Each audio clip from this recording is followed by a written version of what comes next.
лесенки сберусь, и в окошко постучусь. В дошкольной группе Уфа Шагиринской школы проходит музыкальное занятие. Дети слушают музыку, выполняют упражнения на развитие ритма, поют и танцуют. Больше половины урока обучения ведется на русском языке. Мы издревле считаем себя татарами. Вот. У нас практически 100% татар тут живут.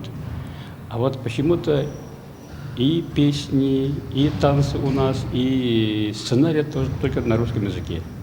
Вот это обидно. По просьбе музыкального руководителя Уфа Шагиринского детского сада местный поэт переводит тексты русских песен на татарский. Однако, по словам педагогов, это не восполняет пробел в национальном музыкальном воспитании детей. Хотелось бы, чтобы вот такие методические книжки были на татарском языке. Вот, например, вот тут написано, вот, слушание музыки, колыбельная, шуточка. Я бы включила «Бешик Жера» или марш там какой-нибудь Сайдаша Велика. Просто у меня нету. У меня и дома интернета нету.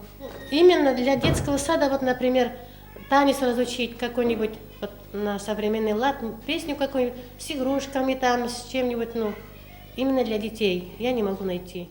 В библиотеке национально-культурного комплекса села Аракаева Нижнесеринского района мы обнаружили несколько современных сборников с детским татарским репертуаром. Очень много же дисков выпускается, конкретно касающихся детей, уже с песнями, с минусовками, с готовыми. То есть здесь велосипед изобретать действительно не надо, все это есть. Просто нужно не лениться, взять, залезть в эту сеть, или посмотреть источники, где это можно найти. То есть для сегодняшнего дня я думаю, что это не является проблемой.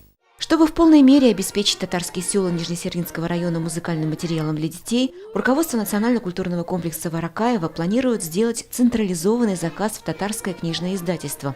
Кроме того, в апреле этого года в Аракаево состоится очередной семинар повышения квалификации культурных работников. Несмотря на финансовую ситуацию, как и в прежние годы, участие в трехдневном семинаре для педагогов и воспитателей останется бесплатным. Преподавателями курса снова станут заслуженные деятели культуры и искусства республики. По просьбе участников семинара несколько его часов будет посвящено методике проведения детских занятий на татарском языке.